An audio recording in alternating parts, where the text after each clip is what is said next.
Good morning, everyone. This is Anmol Raika, and today we are going to discuss about historical evolution of democracy. जैसा कि मैंने कहा था कि इस यूनिट को मैंने 6 पार्ट्स में डिवाइड किया है और पहला इंट्रोडक्शन की वीडियो बनाई थी मैंने, आप वो जरूर चेकआउट करना क्योंकि उसमें हमने एक खास इंपॉर्टेंट पॉइंट डिस्कस किया था which is ancient democracy and modern democracy. इनमें कुछ फर्क था। तो वो फर्क जो है हिस्टोरिकल हमें एक एंगल दिखाता है जो कि हमारे इस नए टॉपिक का पहला पॉइंट भी यही रहने वाला है कि एंशियंट डेमोक्रेसी में क्या था।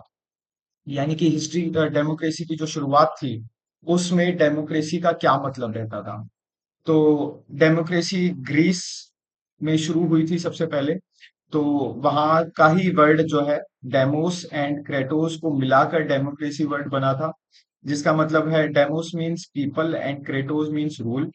तो इसका नॉर्मल मीनिंग बनता है rule by the people.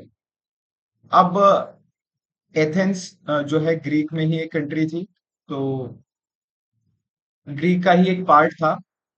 Ancient Athenian democracy में डायरेक्ट पार्टिसिपेशन होता था, ये हम ऑलरेडी बात कर चुके हैं।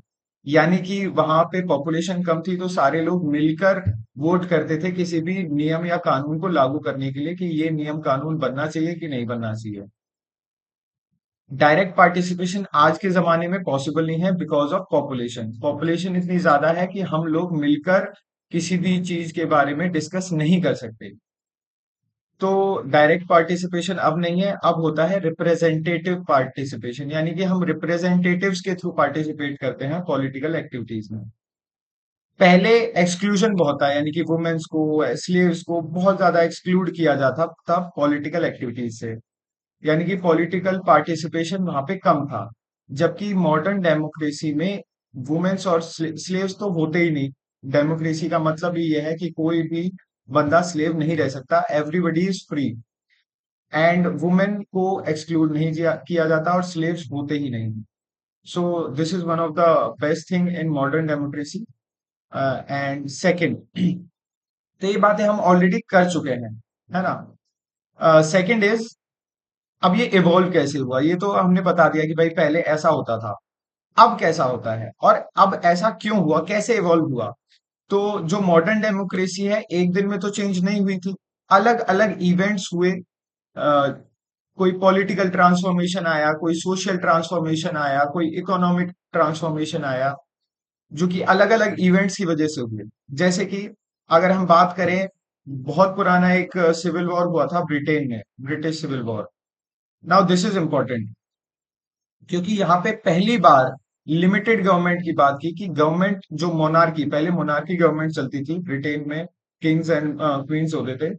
तो उनकी पावर को लिमिटेड किया गया कि भाई तुम्हारी पावर एक हद तक ठीक है, सारी पावर तुम्हें नहीं देंगे।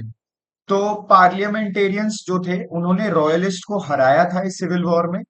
और जो गवर्नमेंट है वो मोनार्की से हटकर कॉन्स्टिट्यूशनल मोनार्की हो गई थी कि भाई मोनार्क आपको हम अभी भी रिस्पेक्ट करते हैं, पर हम एक कॉन्स्टिट्यूशन है, हम उसकी रिस्पेक्ट ज्यादा करेंगे। Second is American revolution.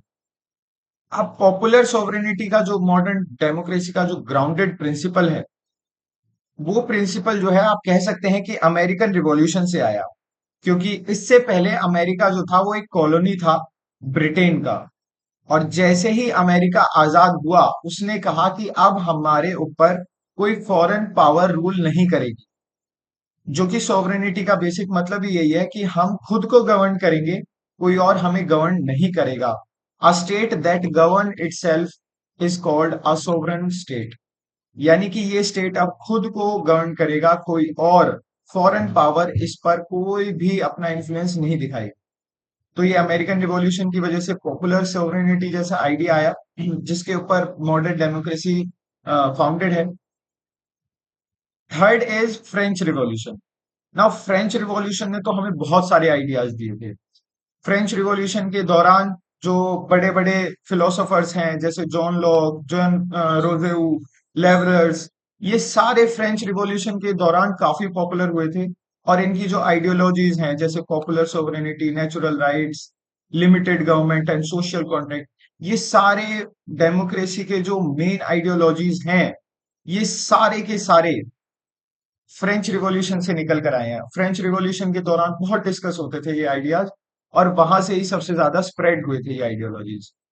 तो जॉन लॉक ने नेचुरल राइट्स की बात करी कि भाई कोई भी बंदा बचपन से ही प्रिविलेज्ड नहीं हो सकता या अनप्रिविलेज्ड नहीं हो सकता। जैसे कि फ्रेंच रिवॉल्यूशन से पहले सोसाइटी का सिनेरियो ऐसा था कि जो सोसाइटी वो स्टेट्स में बटी हुई थी, first state, second state, third state. तो फर्स्ट स्टेट और सेकंड स्टेट के लोग जो है वो टैक्सेस पे नहीं करते थे, सारा भार थर्ड स्टेट उठाता था, जिसमें पीजेंट्स, आर्टिजन्स, बिजनेसमैन, लॉयर्स ये सब आते थे, है ना। तो नेचुरल राइट्स की इन्होंने बात करी कि जन्म से सब लोग बराबर हैं, है ना। हर किसी को जन्म से ही अधिकार है इक्वेलिटी का। तो इक्वेलिटी वगैरह नेचुरल राइट्स की बात करी थी जॉन लॉक ने। लिमिटेड गवर्नमेंट, कि मोनार्क के पास ही सारी पावर होना भी गलत है, तो गवर्नमेंट को लिमिटेड होना चाहिए, लिमिटेड पावर्स होनी चाहिए गवर्नमेंट गवर्नमेंट के पास। तो यहां से कॉन्स्टिट्यूशनल मोनार्की निकलती है। फिर पॉपुलर सोवरेनिटी, यानी कि कोई और हम पर गवर्न नहीं कर सकता हमें, है ना। हमारे स्टेट को हम खुद लोग जो हैं वो मिलकर इसे गवर्न करेंगे, ये पॉपुलर सोवरेनिटी का आइडिया है। सोशल कॉन्ट्रैक्ट, मतलब जो नॉर्मल लोग हैं, जो आम जनता है, और जो गवर्नमेंट के रिप्रेजेंटेटिव्स हैं, उनके बीच में एक सोशल कॉन्ट्रैक्ट होना चाहिए, एक बॉन्ड होना चाहिए कि जो राजा है वो अपनी प्रजा को ढंग से रखे, एक सही तरीके से रखे, एक सोशल कॉन्ट्रैक्ट की बात करते हैं, है ना, between the people and the representatives, है ना। उसके बाद इक्वेलिटी तो सबको पता ही है ना, समानता का अधिकार। उसके बाद पॉपुलर रिप्रेजेंटेशन, यानी कि डायरेक्ट हम पार्टिसिपेट नहीं कर सकते बिकॉज हमारी पॉपुलेशन बहुत ज्यादा है। तो पॉपुलर रिप्रेजेंटेशन का मतलब ये है कि जिनको वोट्स मिलेंगे जनता के द्वारा, वो जनता के रिप्रेजेंटेटिव बनकर जो है लेजिस्लेटिव बॉडीज में डिस्कस करेंगे policies and rules and regulation. तो ये सारे जितने भी इंपॉर्टेंट टर्मिनोलॉजीज हैं डेमोक्रेसी से रिलेटेड, ये सारी की सारी जो है, ये इन तीन जो है मेन इवेंट्स हो गए, या जो ग्रेट थिंकर्स हैं जो इस इन इवेंट्स के दौरान अपने विचारों को प्रेजेंट कर रहे थे सबके आगे। तो ये सारे इन इवेंट्स और इन सारे थिंकर्स के दिए हुए हैं, ये एक तरीके से इवॉल्व कर रहा था हमारी डेमोक्रेसी इस दौरान। अब इस इवोल्यूशन को हम कुछ वेव्स में देख सकते हैं कि अलग अलग डेमोक्रेसी की वेव्स आई, जिसे हम वेव्स ऑफ डेमोक्रेटाइजेशन कह सकते हैं, है ना। अगर आप देखेंगे तो सबसे पहले डेमोक्रेसी का हिस्सा जो था वो था कि भाई सबको वोटिंग राइट्स मिले, यानी कि इक्वेलिटी होनी चाहिए कि हम जो है अपनी गवर्नमेंट को चुनते हैं, तो उसमें तो एक्चुअली इक्वेलिटी होनी चाहिए सबसे पहले। तो सबसे फर्स्ट वेव ऑफ डेमोक्रेसी में अगर आप देखोगे तो expansion of universal adult franchise in Europe, यानी कि पूरे यूरोप में यूनिवर्सल एडल्ट फ्रेंचाइजी आई थी, यानी कि all the adults above the age of 18 को वोटिंग राइट्स मिलना।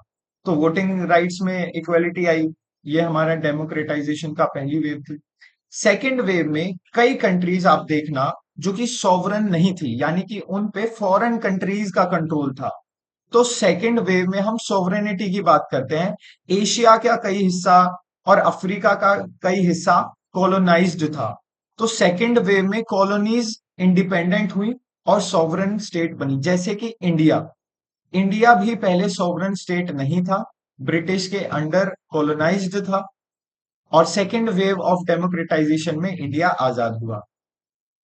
नाउ थर्ड वेव में आप कुछ कंट्रीज देखोगे जैसे लैटिन अमेरिका और पोस्ट कम्युनिस्ट सोसाइटीज, यानी कि कई कंट्रीज में कम्युनिस्ट सोसाइटीज चल रही थी, वो चाहे लैटिन अमेरिका हो चाहे रशिया हो, इन सब में क्या है, कम्युनिस्ट सोसाइटीज चल रही थी। यानी कि कहने को तो डेमोक्रेसी थी, पर एक्चुअल में कोई डिक्टेटर या कोई जैसे रशिया में लेनिन और स्टेलिन थे, लैटिन अमेरिका में भी मेरे को नाम याद नहीं आ रहा है, बट एक पहले डेमोक्रेसी थी और फिर उसको हटा के एक डिक्टेटर आए थे। तो ये जो है थर्ड वेव में इन सब को एक तरीके से कम्युनिस्ट सोसाइटी से हटकर डेमोक्रेटिक सोसाइटीज बनी थी। तो ये कुछ वेव्स ऑफ डेमोक्रेटाइजेशन है। पर क्या थर्ड वेव के बाद पूरा वर्ल्ड डेमोक्रेटिक हो चुका है? नहीं। अभी और भी कई वेव्स ऑफ डेमोक्रेटाइजेशन आना बाकी है। तो ये तो है, लेकिन अभी तक थ्री वेव्स ऑफ डेमोक्रेटाइजेशन हमने पढ़ी है। और अभी ये और भी इवॉल्व करेगा ऑब्वियसली, बिकॉज अभी आइडियल डेमोक्रेसी नहीं आई है ना। अभी भी हमारे कई कंट्रीज में आप देखिए, डेमोक्रेसी के नाम पे कुछ और ही चल रहा है ना। तो डेमोक्रेसी अभी भी इवॉल्व हो रही है, एंड जैसे जैसे सोसाइटी इवॉल्व करेगी वैसे वैसे डेमोक्रेसी भी इवॉल्व करेगी। तो this is it for today's video. Historical evolution of democracy. हमने देखा कि शुरू में एथेंस या ग्रीस में डेमोक्रेसी में डायरेक्ट पार्टिसिपेशन होता था और एक्सक्लूजन होता था कई सेक्शन ऑफ सोसाइटी का। फिर मेजर इवेंट्स की वजह से बदलाव आए। ब्रिटिश सिविल वॉर ने गवर्नमेंट को लिमिटेड रखा, कॉन्स्टिट्यूशनल मोनार्की जैसी चीज को इंट्रोड्यूस किया। अमेरिकन रिवॉल्यूशन ने सोवरेनिटी की बात करी कि कोई फॉरेन पावर हम पे रूल नहीं करेगी। फ्रेंच रिवॉल्यूशन ने तो बहुत सारे आइडियोलॉजीज हो गए, जैसे नेचुरल राइट्स, सोशल कॉन्ट्रैक्ट, इन सारी बातों को फ्रेंच रिवॉल्यूशन में रखा गया, है ना। ह्यूमन राइट्स का अगर देखें तो शुरुआत फ्रेंच रिवॉल्यूशन से ही कह सकते हैं, है ना। उसके बाद इतने सारे थिंकर्स ने अलग अलग आइडियोलॉजीज, जो कि डेमोक्रेसी के आजकल बहुत ही इंपॉर्टेंट एस्पेक्ट्स बन चुके हैं, natural rights, limited government, sovereignty, social contract, equality, popular representation. तो ये सारे जो हैं, ये थिंकर्स की जो इन इवेंट्स में जो थिंकर्स थे जो अपना रोल प्ले कर रहे थे, उन्होंने डेमोक्रेसी को इवॉल्व करने में बहुत मदद करी। और फोर्थ पॉइंट हमारा था थ्री वेव्स ऑफ डेमोक्रेटाइजेशन। पहले सबको वोटिंग राइट्स मिलना, that is universal adult franchise. Second wave is जो देश कॉलोनीज थे, यानी कि सॉवरन स्टेट नहीं थे, उनका डीकोलोनाइजेशन होना, उनको सॉवरन स्टेट बनना। एंड थर्ड वेव इज जिन स्टेट्स में डेमोक्रेसी हटकर वापस कोई डिक्टेटर आ गया था, उनका आजाद होना और वहां पे डेमोक्रेसी आना। So this is it for today's video. Thank you and have a nice day. And if you like the video, then please like it, share it, and subscribe to the YouTube channel.